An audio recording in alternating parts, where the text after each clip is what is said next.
Berjumpa kembali anak-anak. Hari ini kita akan mempelajari materi kedua, yaitu pengenalan Microsoft PowerPoint. Baik, kita perlu tahu lebih dalam apa itu PowerPoint maupun fungsinya dari penggunaan PowerPoint.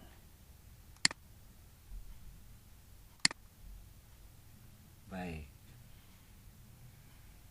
Microsoft PowerPoint adalah sebuah program aplikasi yang merupakan bagian dari Microsoft Office yang dikembangkan oleh Microsoft Corporation yang berguna untuk media presentasi dengan menggunakan beberapa slide.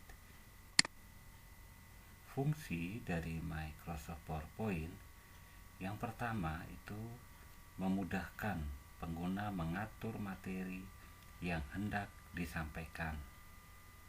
Yang kedua, membuat audiens lebih gampang memahami materi presentasi karena hanya menampilkan poin-poin utama yang disuguhkan dalam bentuk slide. Yang ketiga adalah membuat penyajian materi lebih berkesan, apalagi jika pengguna menambahkan animasi-animasi di dalamnya. Sebab pada permasalahan yang sering ditemui, audiens kurang fokus dan bosan, apalagi materi yang ditampilkan monoton. Jadi fungsi dari Microsoft PowerPoint yang pertama memudahkan pengguna untuk mengatur materi. Yang kedua adalah membuat audiens lebih gampang memahami materi dari hasil presentasi. Dan yang terakhir adalah membuat penyajian lebih berkesan. Kita lanjut. Kelebihan Microsoft PowerPoint.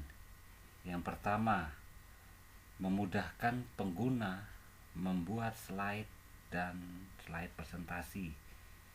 Microsoft PowerPoint akan memudahkan kita dalam melakukan presentasi di depan umum, terutama memakai alat bantu seperti screen proyektor.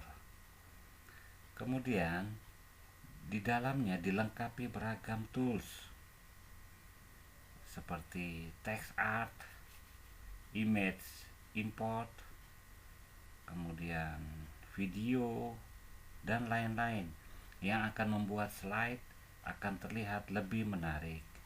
Lalu berikutnya adalah template-nya bervariasi. Itu yang terdapat di dalam PowerPoint. Template digunakan sebagai latar belakang untuk mempercantik presentasi. Lalu dari hasil yang kita buat dari Microsoft PowerPoint adalah dapat diekspor ke PDF. Artinya setiap audiens dapat melihat dokumen yang dibagikan. Di samping itu, fitur ekspor file ke PDF sangat berguna bila kita akan memprint slide. Apalagi format PDF telah disupport oleh berbagai platform, sehingga kita bisa mencetaknya melalui platform dan mesin cetak apa saja. Kemudian di dalam PowerPoint pula itu memiliki fitur kolaborasi. Fitur kolaborasi memungkinkan seorang bisa mengedit file presentasi secara bersamaan dari komputer. Lalu terdapat pula fitur cloud service dan fitur authoring. Itulah yang menjadi kelebihan dari PowerPoint. Namun PowerPoint pula ada kelemahannya, ada kekurangannya. Yang pertama, PowerPoint hanya bisa digunakan pada platform Microsoft saja. Yang kedua, ketidakstabilan dokumen tiap versi. Yang ketiga, harga terlalu mahal. Jadi harga dari program Microsoft PowerPoint tersebut dinilai terlalu mahal. Dan yang terakhir, programnya itu tergolong terlalu berat. Itu kekurangan dari penggunaan Microsoft PowerPoint. Kemudian Kita lanjutkan. Selain format-format dari PowerPoint, nah baru kita mulai bagaimana cara membuka PowerPoint. Untuk memulai mencoba belajar PowerPoint, setelah program aplikasinya sudah terinstal, kita lakukan langkah berikut ini. Yang pertama, klik tombol Start. Yang kedua, klik All Programs. Yang ketiga, klik Microsoft PowerPoint. Dan yang terakhir adalah kita klik PowerPoint-nya. Jadi awalnya Start, All Program, kemudian Microsoft Office. Habis itu kita pilih PowerPoint-nya. Nanti hasilnya tampilan awal seperti ini. Lalu kemudian dia akan muncul kotak dialog.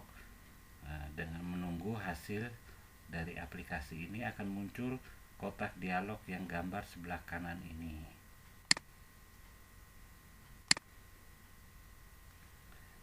Ini kita masuk ke area kerja PowerPoint. Di dalam area kerja PowerPoint ini terdapat banyak fungsi dan kegunaannya. Yang pertama, Quick Access Toolbar, itu ada di pojok kiri. Kemudian Custom Quick Access Toolbar, itu ada lambang panah ke bawah, dia untuk menampilkan custom dari Quick Access Toolbar. Kemudian itu berikutnya adalah muncul tampilan dari title bar. Title bar itu nanti ada tulisan setiap kalau kita membuka PowerPoint nanti akan muncul presentasi pertama. Nah ini nanti bila mana kita simpan nanti akan berubah menjadi nama sesuai yang nama kita simpan dari PowerPoint tersebut. Kemudian yang pojok kanan ini control Windows untuk close, maximize, minimize, restore. Nah itu sudah ada di sebelah penggunaannya sebelah kanan atas. Lalu berikutnya ini adalah tab ribbon. Tab ribbon itu terdiri dari file, home, design, animation, selanjutnya sampai ke yang terakhir. Fungsinya dia ini hanya untuk menampilkan menu-menu pada ribbon tersebut. Kemudian ini adalah grup dari tiap-tiap ribbon. Tiap-tiap ribbon. Kemudian di bawah sebelah kanan, di bawah dari ribbon itu adalah pita. Jadi sejenis pita, jadi dia tampilan mirip seperti pita. Jadi tampilan dari tiap menu itu horizontal, layaknya seperti pita. Kemudian kita lanjut ke slide. Yang tombol paling kiri ini adalah slide panel. Kemudian yang paling kanan itu outlet, tab outlet panel. Kemudian ruang kerjanya kita ada di tengah-tengah ini. Itu nanti ada muncul placeholder, slide. Baru dilanjutkan. Paling bawah itu slide number. Itu di dalam hasil kalau kita lihat tampilannya diawali dari, kalau itu muncul satu slide maka dia akan tertulis di bawah 1 of 1 atau 1 to 1. Kalau misalnya ada 20 slide berarti kalau kita taruh di slide yang pertama 1 to 20. Kemudian di bawah ini ada tulisan notes, jadi ada catatan kaki. Kemudian dilanjutkan ke view mode. View mode ini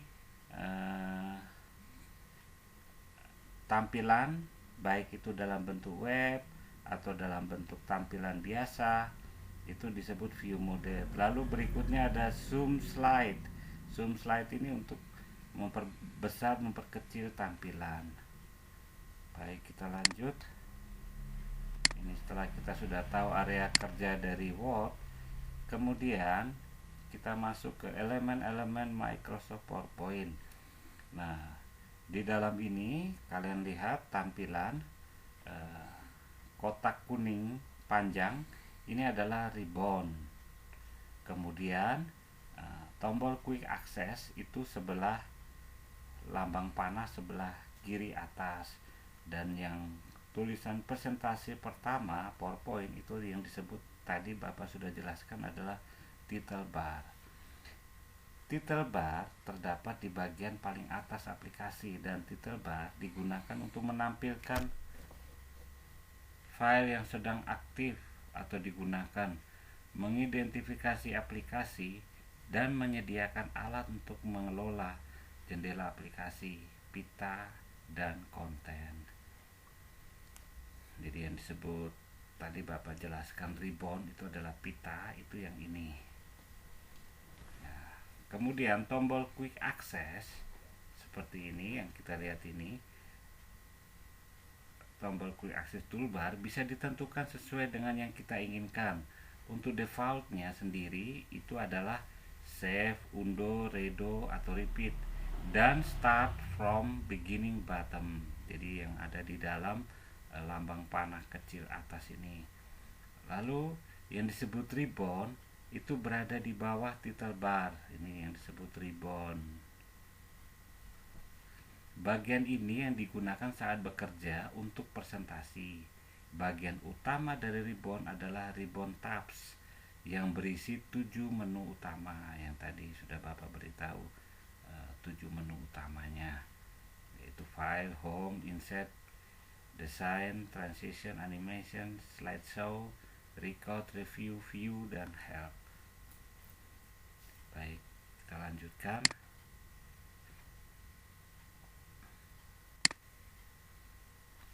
Sekarang kita masuk ke ribbon tab file. Kita tampilkan lebih rinci di bagian menu file. Bila kita mengklik tab file, maka akan muncul sebuah menu. Dari menu itu kita dapat membuat file presentasi baru.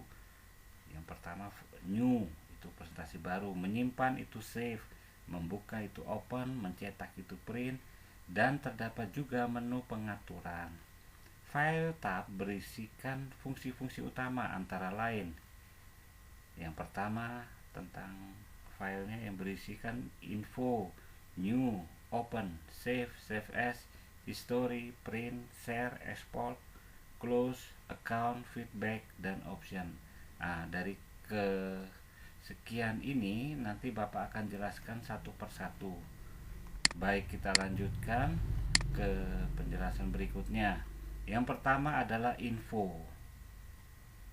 Info itu menunjukkan informasi tentang presentasi yang sedang aktif dan memberikan perintah yang mengontrol perizinan, berbagi, dan manajemen versi. Nah, inilah info. Di dalamnya ada mengontrol perizinan, memberikan perintah untuk mengontrol perizinan, berbagi, dan manajemen versi. Ini untuk di tampilan dari info. Kita lanjut berikutnya.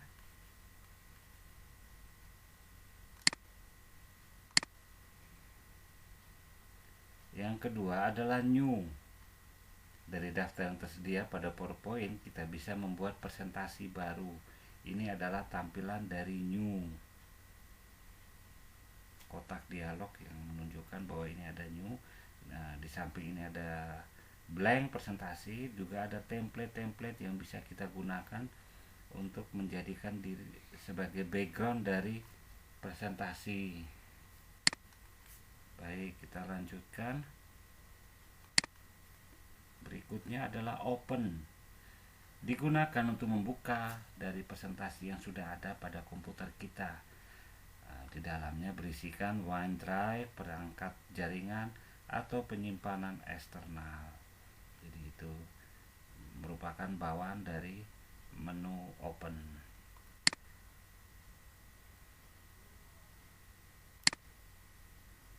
Berikutnya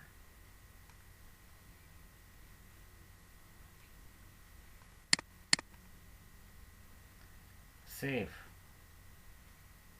Save ini untuk menyimpan presentasi sesuai dengan lokasi yang dipilih. Kemudian ini tampilannya save.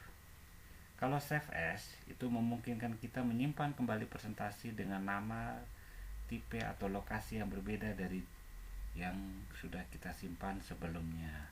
Itu yang ini tampilan kotak dialog Save As.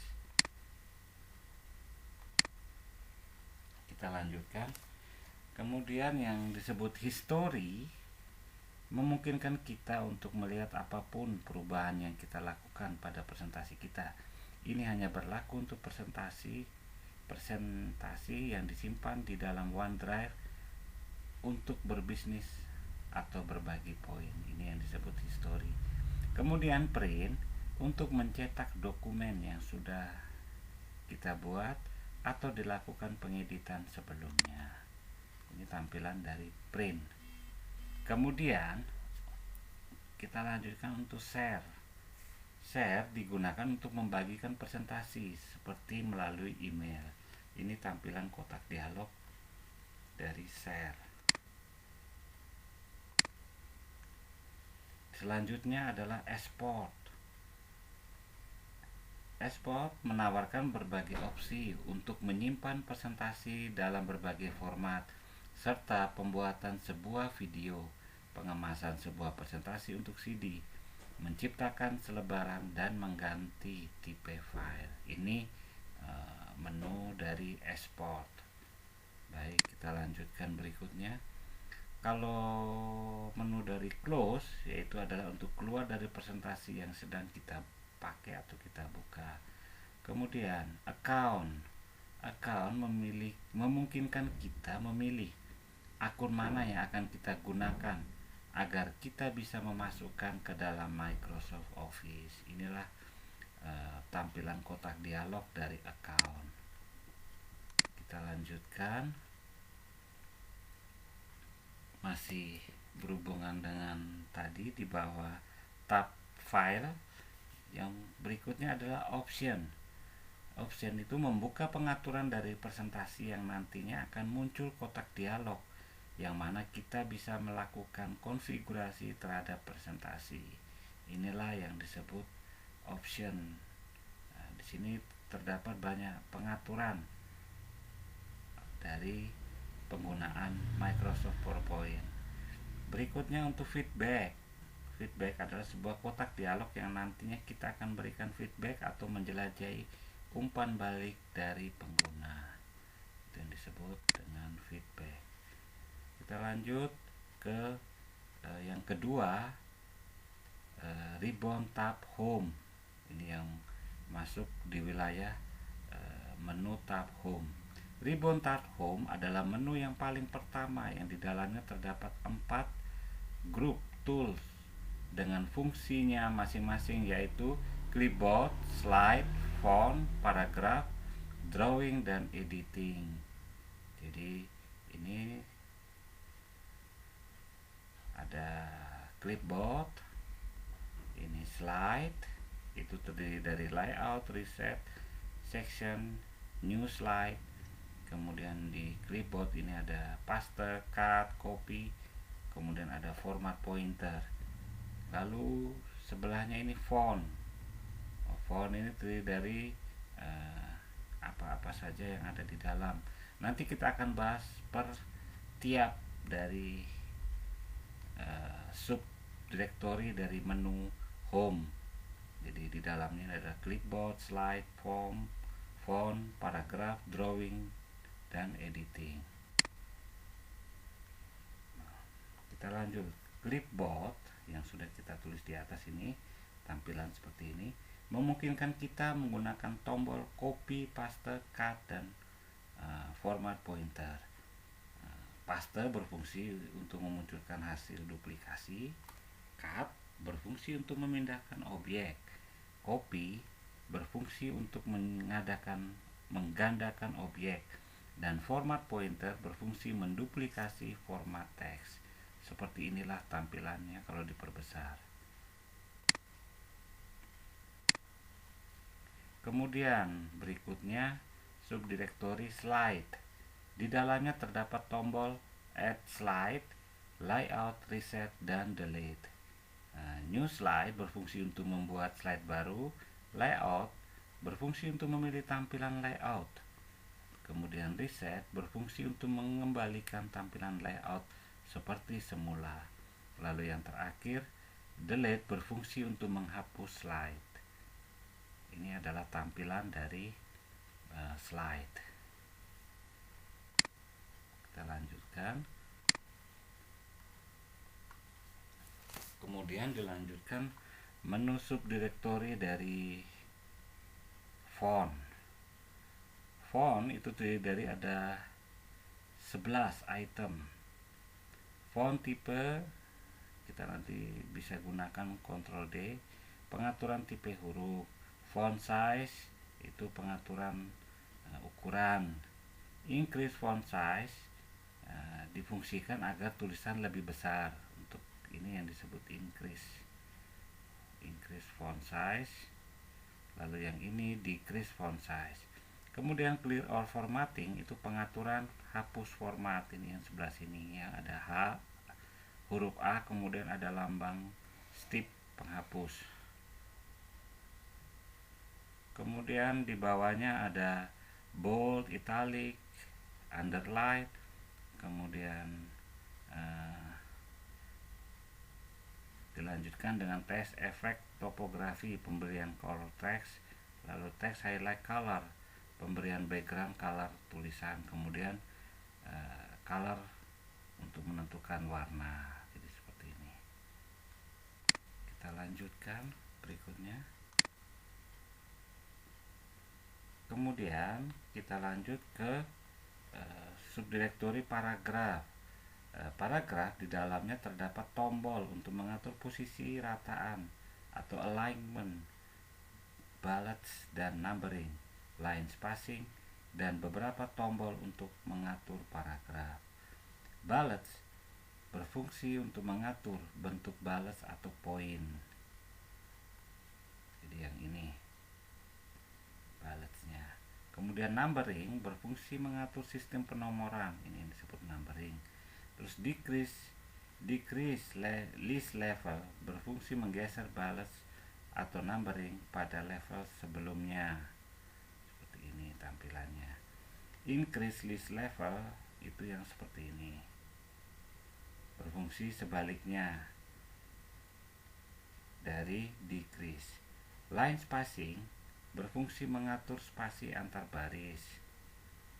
Kemudian align text left berfungsi mengatur perataan teks kiri rata kiri. Ini seperti ini, align text left.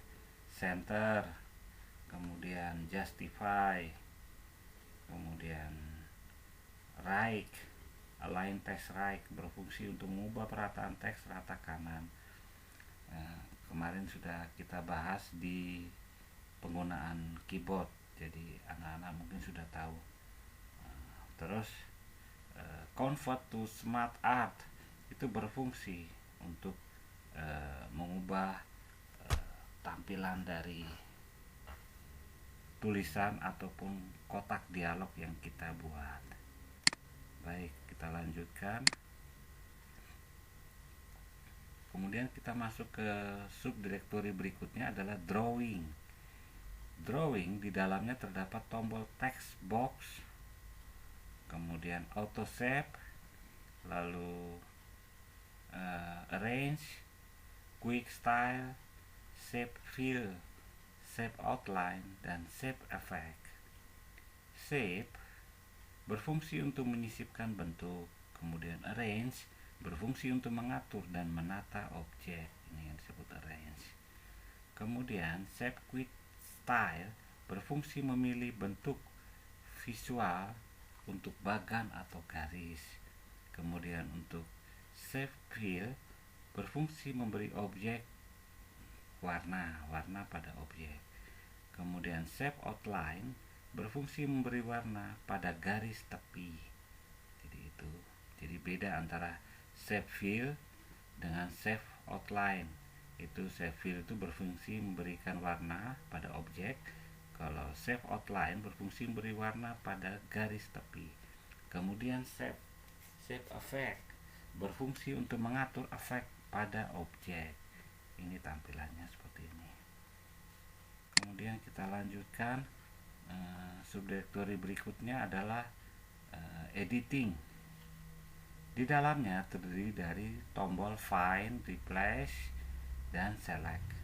Find berfungsi untuk mencari teks dalam sebuah file yang sedang aktif. Kemudian untuk Replace berfungsi untuk menggantikan teks dengan teks lainnya pada dokumen. Kemudian Select berfungsi memilih teks atau objek dalam dokumen. Ini tampilan dari subdirektori editing. Kita lanjutkan berikutnya. Kemudian kita masuk ke ribbon tab insert. Nah, di dalam ribbon tab insert ini bertujuan untuk memasukkan suatu objek dalam slide presentasi. Nah, ini ada berapa slide, yang berapa menu, yang sub menunya, subdirektorinya, yaitu slide, tables, image, illustration, add-in, link, comment, text, symbols, media. Baik, begitu saja anak-anak. Nanti kita lanjutkan untuk pertemuan berikutnya, materi yang kelanjutannya. Terima kasih.